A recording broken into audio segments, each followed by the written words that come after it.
اعوذ باللہ من الشیطان الرجیم، بسم اللہ الرحمن الرحیم۔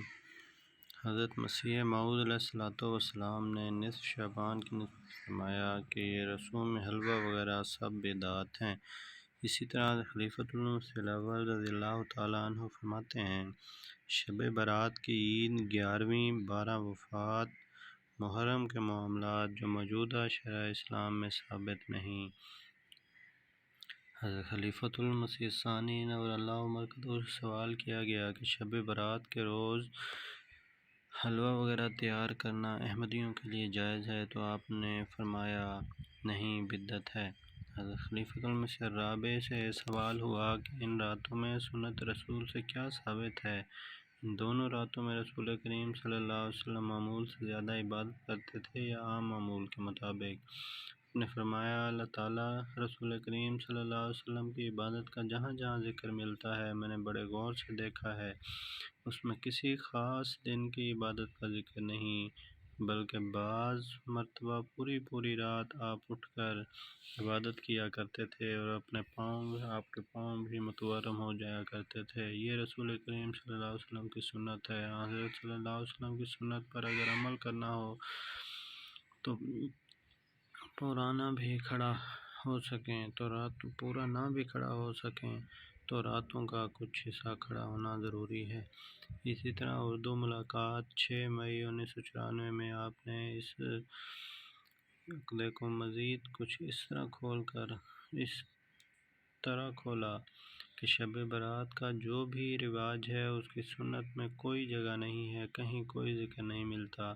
صحابہ کرام نے نہ شب برات منائی، نہ آپ کے بعد کی نسلوں نے۔ بس اگر اتنا ہی اہم ایک دن تھا تو کیا اس دن کا حضرت محمد مصطفیٰ صلی اللہ علیہ وسلم کو علم نہ ہوا؟ دن بمعنی 24 گھنٹوں کے بات کر رہا ہوں، یعنی رات ہی کہہ لیں اس کو۔ اتنی اہم رات کا آپ نے تو کوئی ایسا ذکر نہیں فرمایا کہ اس کو اس طرح مناؤ۔ مختلف علماء نے اس پر روشنی ڈالی اور قطعی طور پر ان حدیثوں کو جن حدیثوں میں شب برات کا ذکر ملتا ہے یا کمزور یا جھوٹی یا مصنوعی قرار دیا ہے، اور ساتھ یہ استنباط فرمایا ہے کہ اگر ان حدیثوں کو سچا بھی سمجھو جو علماء کے نزدیک درست نہیں ہیں، بعد کی بنائی ہوئی باتیں ہیں، تو پھر بھی جس رنگ میں آج کل شب برات منائی جاتی ہے اس کی کوئی سند نہیں، بلکہ یہ صریح گمراہی ہے۔ اس سلسلہ میں وہ حوالہ حضرت شیخ عبدالحق صاحب محدث دہلوی کا دیتا ہوں، اور ان کو ایک بڑا مرتبہ حاصل ہے۔ ان کی ایک کتاب شائع شدہ ہے، ما ثبت من السنۃ، صفحہ 212 تا 213 میں یہ حوالہ جو میں پڑھ کر سنانے لگا ہوں ناشر ہیں۔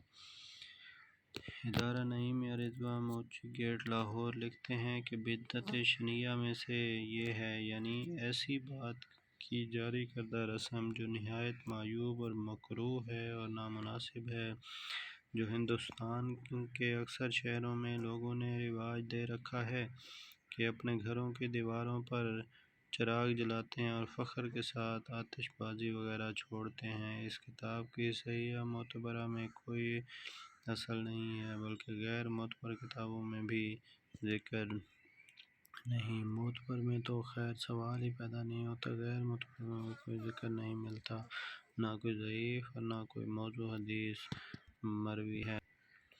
یعنی جو طرز اظہار خوشی کا اس کے متعلق فرماتے ہیں کہ موضوع یعنی جو گھڑی ہوئی حدیث ہے، اہل علم کے نزدیک ثابت ہے کہ کسی نے بنائی ہے۔ کہتے ہیں کہ اس زمانہ میں کسی کو ایسی حدیث بنانے کا بھی خیال نہیں آیا، اور نہ کوئی کمزور حدیث ملتی ہے، اور نہ ہندوستان کے شہروں کے علاوہ دیار عرب یا حرمین شریف وغیرہ میں ذات اللہ تعظیماً و تشریفاً میں یہ رائج ہے۔ کہتے ہیں کہ ہندوستان میں یہ بیماریاں دوسرے ملکوں میں پائی نہیں جاتی، اور ملک عرب کے علاوہ عجمی شہروں میں اس کا رواج ہے، بجز ہندوستان کے شہروں کے، بلکہ ممکن ہے اور یہ گمان غالب ہے کہ اہل